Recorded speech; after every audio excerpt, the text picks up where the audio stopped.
સાયલાના ઢીકવાડી ગામમાં વીજકરણથી યુવાનનું મૃત્યુ થયું છે। ખેતરમાં પાણીની મોટર કાઢી રહ્યો હતો ત્યારે આ દુર્ઘટના બની। વીજકરણથી મનસુખ બાવળિયા નામના યુવાનનું મૃત્યુ થયું છે। તજાડા પોલીસે સમગ્ર મામલે વધુ તપાસ શરૂ કરી છે।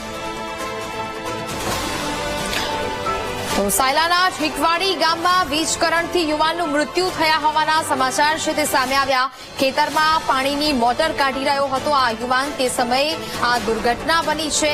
વીજકરણથી મનસુખ બાવળિયા નામના યુવાનનું મૃત્યુ થયું છે। હાલ તો આ સમગ્ર મામલે ધજાડા પોલીસે ઘટનાસ્થળે પહોંચી વધુ તપાસ છે તે શરૂ કરવામાં આવી છે। સાયલાના ઢીકવાડી ગામનો આ બનાવ સામે આવી રહ્યો છે। યુવાન ખેતરમાંથી મોટર કાઢવા માટે ગયો હતો ને તે સમયે તેને વીજ કરંટ લાગ્યો હતો ને તેમાં તેનું મૃત્યુ થયું છે। સંવાદદાતા પરેશ ફોન લાઈન પર જોડાયા છે। પરેશ, સાયલાના ઢીકવાડી ગામમાં વીજ કરંટથી યુવાનનું મૃત્યુ થયું છે, શું મામલો?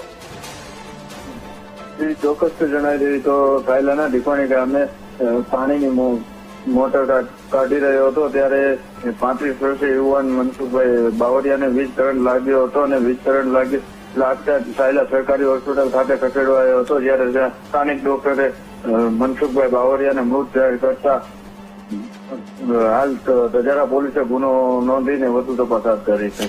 બિલકુલ, જાણકારી બદલ આભાર।